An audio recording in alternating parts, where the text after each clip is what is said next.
Okay, welcome to the deep dive.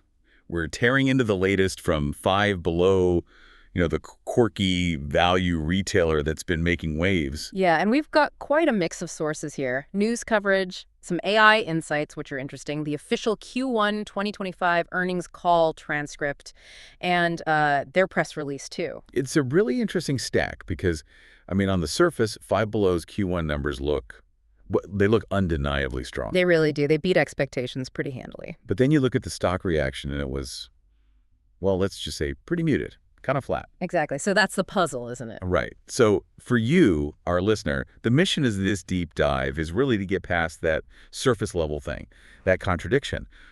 What do these sources tell us is really going on under the hood?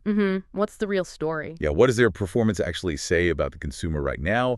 And, what are the significant hurdles they're facing that seem to have investors maybe taking a pause? Right, because the picture the sources paint, it's kind of this split screen. On one side, you've got a company executing incredibly well internally. They're connecting with customers, driving growth. Seems like it. But then on the other side, they're simultaneously facing some pretty stiff external pressures. We're talking tariffs, and also a pretty significant unexpected leadership change. So yeah, let's peel back the layers. Absolutely. And let's start with those Q1 headline numbers because they are impressive. Net sales jumped 19.5% year over year. Yeah, hitting $970.5 million, which, like you said, significantly cleared what analysts were expecting. But here's the part that I think gets really interesting when you look closer. That comparable sales figure. Right, up a very robust 7.1%. And when you dig into how they got there, the vast majority, it came from transaction growth. That was up 6.2%. Which is huge. It wasn't just people spending a little bit more each visit. The average ticket size was only up 0.9%. Tiny, really. Okay, wait. So transaction growth being that dominant, over 6%, that feels significant. It means, more people are actually coming into the store, or maybe the same people are coming back more often. That's what it suggests, yeah. It's not just a pricing trick. It feels more like genuine customer connection, like you said. The appeal of the store, the product mix, it's resonating enough to actually drive foot traffic. Or maybe clicks, too. Could be. And that strength, it flowed down the income statement. Adjusted earnings per share landed at $0.86. Which also comfortably beat the Street's estimate. That was what, 0.82 cents? Yeah, 0.82 cents. So a nice beat there, too. And they saw some improvement on the margin front as well, right? Yeah. Adjusted operating margin expanded, 140 basis points? Yeah, 1.4 percentage points for context, which pushed it up to 6.1%. Right, up to 6.1%. And gross margin improved by a similar amount, too, hitting 33.8%. What did the sources say was driving those margin gains? Better inventory. That was a big part of it, yeah. The call transcript and the press release, they pointed directly to improved inventory health, basically better sell-through. Meaning less stuff sitting around needing markdowns compared to last year. Exactly. Less markdowns. Plus, that strong top-line growth, it gave them some nice leverage on their fixed costs. Right, fixed cost leverage. That's basically just saying as sales went up a lot, those costs, like rent, the ones that don't change much day to day, they became a smaller slice of the overall revenue pie. You got it. Making each dollar of sales just a bit more profitable. So, okay, strong numbers overall, comps driven by transactions, better margins. What did management actually credit this performance to? What was their secret sauce in Q1? Well, their language in the call was pretty strong. They talked about a maniacal focus on their core strategy. Maniacal focus. Yeah. And that strategy, it seems to boil down to three main things: having trend-right product, offering extreme value, and creating a fun store experience. Pretty straightforward, I guess. And the sources give some detail on how they actually put that into practice. They mention specific product areas really hitting home with customers. Things like beauty novelty items, food and candy were big tech accessories. And leveraging cultural moments, I saw that mentioned. Yeah, exactly. Like Minecraft or specific licensed products tied to Easter, things like that. They also seem to focus on just improving the basics, like getting better in-stock positions, especially for those popular tech items people want. Right, and they explicitly said they invested in the in-store experience, adding labor hours, trying to simplify tasks for employees. Which management said made it easier for the staff to actually help customers and, just keep the shelves looking full and shoppable. And it wasn't just what happened inside the stores. They highlighted improved coordination across the whole company, getting merchandising, planning, supply chain, and the stores teams all kind of working more seamlessly together. Better execution, basically. Yeah. To execute the overall plan. And their marketing sounds pretty focused, too. They seem to be directing spending towards social media, creator content, aiming for this end-to-end storytelling idea. Right, where you get excited about something online and then that excitement follows through when you actually walk into the store. They specifically called out hitting these key curtain-up moments, as they put it, like Easter, spring break, getting ready for summer, those seasonal pushes. It sounds like a good mix of, strategy and just solid execution. They did acknowledge, though, that they had easier compares in the first half of the year. Meaning Q1 last year maybe wasn't as strong, making this year's growth look even bigger. Exactly. But they also insisted there was definite underlying strength driving these results. It wasn't just the easy comparison. And that underlying strength, it wasn't limited to just one type of shopper. No, they made a point of saying they saw growth pretty evenly across all cohorts, which suggests, their value proposition and the product mix is appealing broadly. Different types of customers are responding. Okay, so beyond just optimizing the stores they already have, Five Below is still pushing hard on opening new ones. What's the latest on their expansion plans? Yeah, strong pace there, too. They opened 55 new stores just in Q1 alone. 55. Wow. Yeah, bringing their total store count up to 1,826. That's up almost 14%, 13.8% to be exact, year over year. Did they mention any specific openings? They did, actually. They highlighted a couple of grand openings, one in Victorville, California, another in Joplin, Missouri, that were apparently among their top 25 best-performing openings of all time. That's some serious unit growth momentum then. And their goal for the full year is still? They're sticking to the target. 150 net new stores for this fiscal year, 2025. And importantly, these new stores seem to be performing well right out of the gate, coming in at about 87% productivity compared to their internal goals. And they still see a long runway ahead, right? I think they mentioned potentially reaching 3,000 stores in the U.S. long term. That's the long-term vision they reiterated, yeah. 3,000 stores. So, okay. You have this picture forming, executing well, customers seem engaged, they're expanding rapidly, everything sounds pretty fantastic. Right, but this is where we need to pivot. Because now we get to those factors that are clearly tempering the enthusiasm, the things that caught the market's attention despite the strong Q1. And the two big ones the sources kept highlighting are, number one, that unexpected CFO transition, and number two, those looming margin pressures, specifically coming from tariffs. Yeah, the CFO news was definitely a surprise. Christy Chipman is stepping down, citing personal reasons. Okay. Who's stepping in?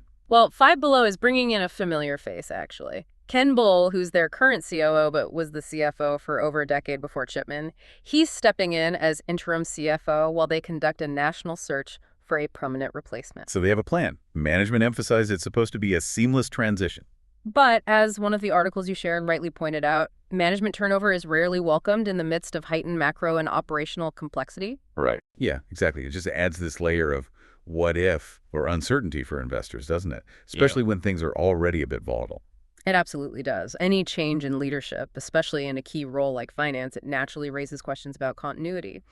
And speaking of volatility, the tariffs.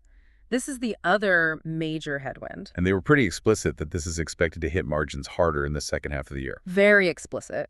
They estimated the full year impact from tariffs, and this is after factoring in the mitigation efforts that they're planning, is still expected to be about 150 basis points drag. Interjecting slightly. Yeah. So another 1.5 percentage points shaved off. Yeah, exactly. Another 1.5 percentage points off their operating margin for the full year just from tariffs.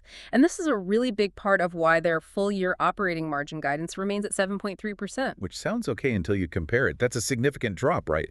Roughly 200 basis points or 2 full percentage points compared to what they actually achieved in fiscal 2024. Right. It's a big step down. Wow. Okay, so 2 percentage points lower expected operating margin for the full year, and 1.5 points of that is just the tariff impact. That explains a lot of the market's caution. It really does. And they even forecast that Q2's operating margin specifically will dip to around 3.9%, down from 4.5% last year. What's driving the Q2 dip specifically?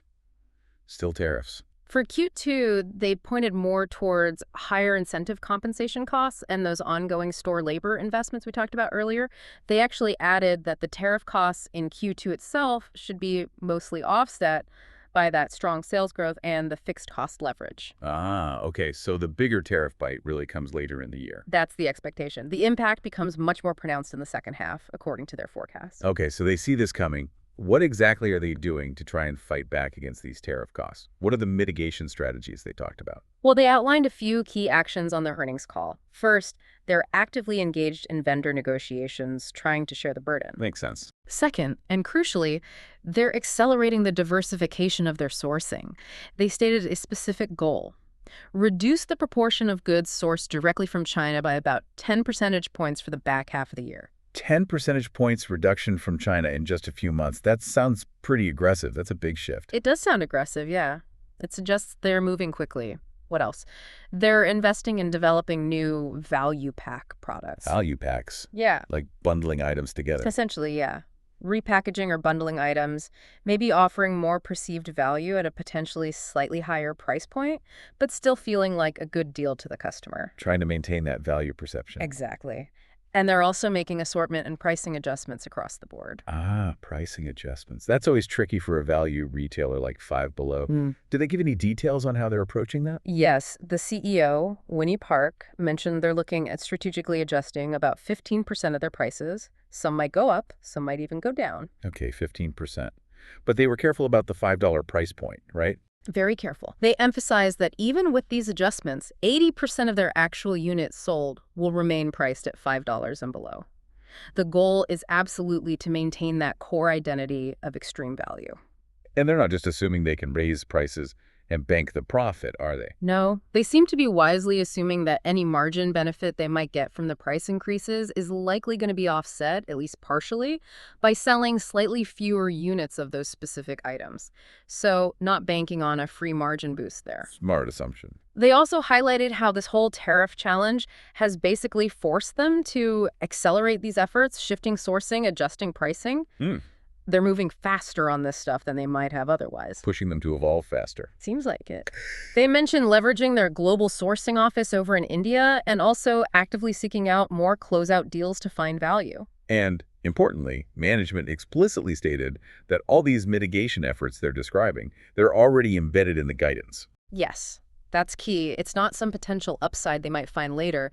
It's already factored into the numbers they gave out for the year. Which brings us nicely to that full-year outlook. Because despite the strong Q1 and what sounded like a decent start to Q2, the guidance for the rest of the year definitely shows that that prudence you mentioned earlier. Yeah, it does. They did nudge the full-year sales guidance range up slightly, now expecting somewhere between $4.33 billion and $4.42 billion. Okay, a slight raise on sales. And they raised their comparable sales guidance too, right? To a range of 3% to 5% growth. They did. But here's the critical part. The adjusted EPS range, the earnings per share, that was maintained at $4.25 to $4.72. Maintained, not raised. Exactly. And the midpoint of that range is actually a little bit below what analysts were generally expecting before the report came out. Huh. So the really excellent start to the year, the sales beats, the strong comp growth, it's basically not flowing through to the bottom line forecast for the full year. That's the key takeaway from the guidance, I think. Management essentially explained that the extra profit from that stronger first half performance is being largely absorbed by having to take on those incremental tariff costs for the full year. So the tariff drag is essentially eating the upside they generated from their strong execution so far. That's how it looks based on their guidance. And they definitely sounded cautious about the back half of the year, mentioning general macroeconomic uncertainty and the fact that they'll be facing tougher year-over-year comparisons than they did in Q1. Did they give any indication of what kind of growth they expect later? Yeah, they expect their two-year stack comps, which is just a way analysts look at growth over 2 years combined to smooth things out. They expect those to be around plus 2% in the second half.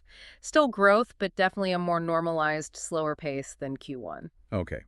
Well, through all this turbulence, at least their financial foundation looks pretty solid based on the sources. Absolutely. That's a clear positive. They ended Q1 with a strong balance sheet. They had about $624 million in cash and equivalents. And importantly, No debt, which gives them a lot of flexibility. what about inventory?